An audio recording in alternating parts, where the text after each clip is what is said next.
All right, here we go with the notes for Wednesday, the 26th.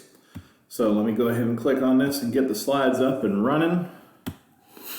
So today we're going to talk about the establishment of two of England's first permanent settlements here in what would eventually become the United States. Now, like we mentioned before, as Spain and Portugal got the head start on everybody, some of the other European countries wanted to get in on the action over here in the New World, hopefully find some gold, treasures, claim land, all that good stuff. So England is one of those colonies, or one of those countries, and they want to set up some colonies here in the New World. So the two that we're going to look at today are right here, Jamestown and Plymouth.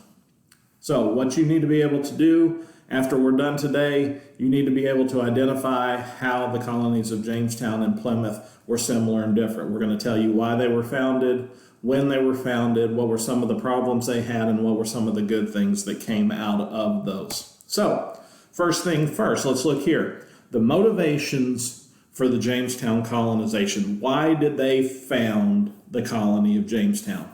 Well, to put it simply, they wanted to get rich.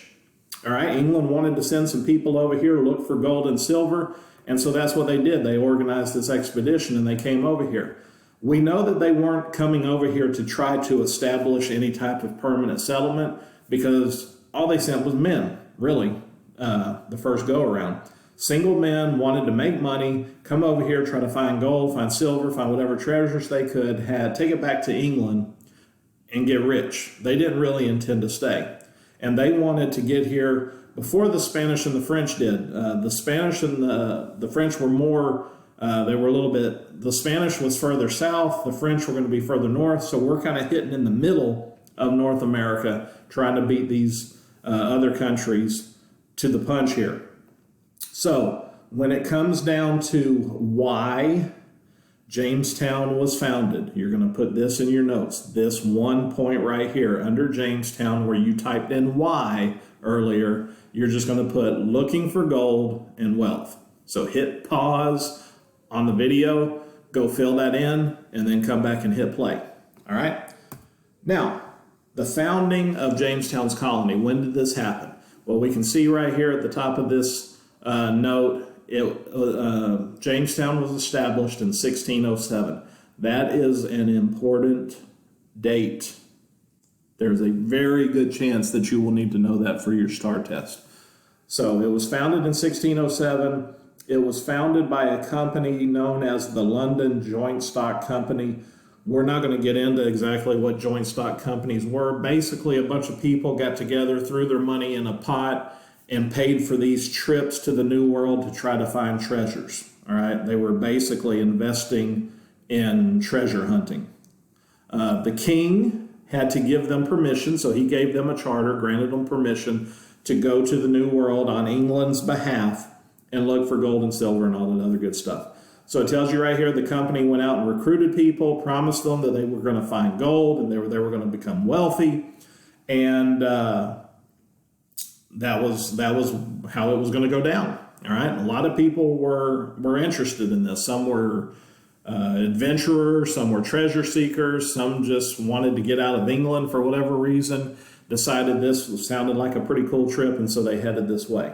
All right, so under founded for Jamestown in your notes, go back and type 1607. Hit pause on the video, open up your notes, put 1607 for Jamestown. Now, this was a little bit more difficult than people anticipated. To be honest, they thought they were going to waltz right over here, come walking in. The Indians were going to worship them and fall all over them, and they were going to just escort them to all the gold and silver and riches that they could ever imagine. Guess what? That ain't how it happened, okay? So here's the deal. They come over and they set up this little place of Jamestown, and they begin to try to look for treasure and so forth. But in the meantime, you've got to stay alive. So they had to try to build a little settlement for them and their people. The only thing is, these people that were coming over here, these weren't poor people. These weren't people who were used to working for a living and doing hard manual labor.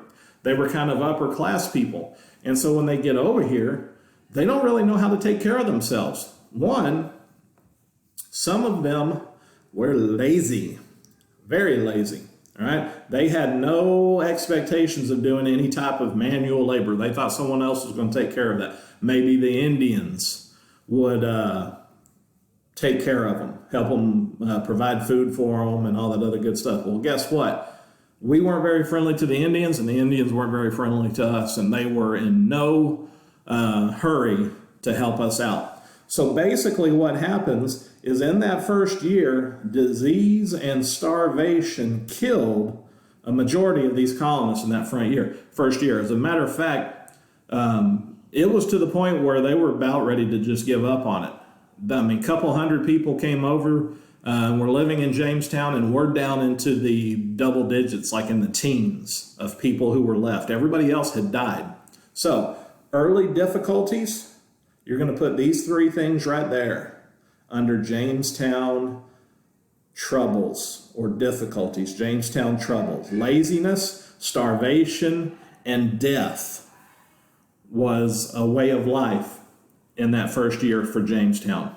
So it's not looking good for these guys. So hit pause, go to your notes, type in those three words under troubles for Jamestown: laziness, starvation, death. All right. And lastly, for Jamestown, they did have some successes. Luckily, there were two gentlemen who came to their rescue, and they were both named John. All right, and if you pay any attention to Pocahontas and all that stuff, you should be familiar with these two guys' names, okay? First of all, John Smith saves the settlement from just being ruined and destroyed. He basically comes in and tells all these lazy settlers, at least the ones who were left, we're not going to have any of this more. You're just going to lay around hoping someone else is going to take care of you, and you're not going to do any work. That ain't how it is anymore. He established the policy of no work, no eat. You don't do any work, you're not going to eat. So basically, everyone's going to pull their weight around here. And luckily, for the people of Jamestown, his firm leadership gives direction during the difficult times of early colonization. He helped them make it through. But it was another guy named John who took Jamestown from just surviving to actually thriving and making money. And his name is this guy down here, John Rolfe. And what he did was he was taught by some Indians on how to grow a plant called tobacco. Okay? And growing tobacco made Jamestown a very profitable colony. They were making a lot of money. They shipped the tobacco back to England. The people there basically became addicted to it, and there became a huge demand for tobacco back in Europe. And guess what? It doesn't grow very well in Europe. So it grows very well where Jamestown was located. So they've kind of got the market on growing tobacco. So key points, successes of Jamestown. You would want to put John Smith, don't work, don't eat. He helped save the colony from ruin. And then down here, John Rolfe, he helped the colony start actually making money and become profitable. All right, so those go in your notes under Jamestown successes. Hit pause, go put them in there, and then meet me back here for Plymouth. All right, here we are, back to Plymouth. Okay, now Plymouth, originally this settlement was supposed to be near Jamestown. It was going to be located in what is today called Virginia. That's where these people were supposed to go. We'll talk a little bit more here in just a second about what happened there. But as for the motivation for why Plymouth was colonized, not so much about gold and wealth. These people were looking for religious freedom. They thought that the Church of England was too Catholic. Basically, they thought the Church of England was not doing what it was supposed to. It was not properly representing Christian life and what God wanted for his people. And so they were basically rebelling against the Church of England. They wanted to separate from the Church of England. They wanted to kind of do their own thing. So the key point for why Plymouth was settled is religious freedom. And we are familiar with these people who were seeking religious freedom. They were the Pilgrims, all right, Thanksgiving and all that good stuff. So hit pause, go to your notes, and under Plymouth Y, put Religious Freedom by the Pilgrims. All right? Welcome back from your notes. Founding of the Plymouth Colony. When was it founded? Well, it was just 13 years after Jamestown was founded that we have the founding of Plymouth. They were also funded by the London Joint Stock Company. The separatists were granted a piece of land over here in the New World, and they sailed across the ocean on the Mayflower. I'm sure you remember that story from way back when. And they would arrive in the New World. Now, we'll talk a little bit more about the Mayflower Compact here in just a minute. But the key point that you need to know for founding of Plymouth is the year 1620. Go to your notes where it says founded under Plymouth, put 1620. All right, difficulties in Plymouth. Like we said, they were supposed to arrive near Jamestown, which is down in Virginia, which is a fairly mild climate. It does get cold, but not extremely. It does get hot, but not terribly. It's kind of a milder climate. But what happens is as the Mayflower was coming across, it got blown off course. So instead of landing in the middle of the East Coast, it kind of landed a little bit too far up north. Unfortunately, it was also right in the middle of wintertime. And so unfortunately for a lot of the people who were on the Mayflower and who were going to settle Plymouth, about half of them are going to perish. Diseases, lack of food, exposure to the cold. They just couldn't survive. It was an environment that they were not accustomed to, and so it was pretty rough for these folks. Early attempts at growing crops failed, and so forth. The one thing that kind of saves the day for the people of Plymouth, as opposed to Jamestown, who kind of were hostile toward the Native Americans where they landed, the Pilgrims were friendly with the Native Americans they landed. You're probably familiar with the story of Thanksgiving and how they all came together and celebrated and so forth. So, early difficulties for Plymouth. Go back to your notes, put location.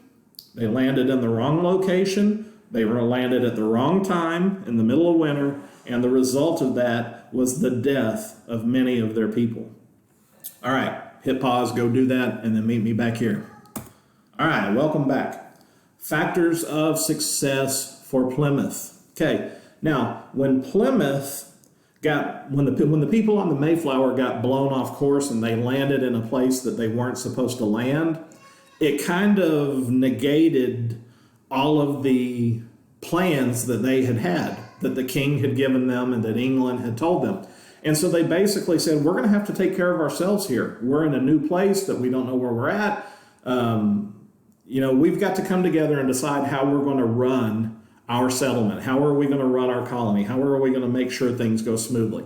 So one of the first things they did was they wrote a document called the Mayflower Compact. It was kind of an agreement among all of the men who were on board the Mayflower that they were going to get together and they were going to work together and they were going to do whatever it took for the better of the community to make sure that they survived. And they all signed their names to this Mayflower Compact. It's the first example of self-government in the New World. We weren't listening to a king. We weren't listening to a president. We had gotten together and made an agreement that we would govern ourselves and that we would behave ourselves and do what was right for the colony. Also, like we mentioned it before, the Native Americans were friendly to us and helped us out. And so the initial cooperation between us and those Native Americans allowed for us to grow. So under successes of Plymouth, you're going to go put Mayflower Compact, self-governance, and cooperation with the Native Americans. So you can hit pause one last time, go to your notes, and under successes of Plymouth, put Mayflower Compact, self-governance, and cooperation with Native Americans. And we are through with notes for today. Thanks for paying attention. Watch the couple of other videos that I've got posted that will elaborate on some of this for you. And we'll talk to you on Thursday. Don't forget, I've got office hours, 9 to 10 o'clock in the morning. There's a link on the Canvas page under announcements.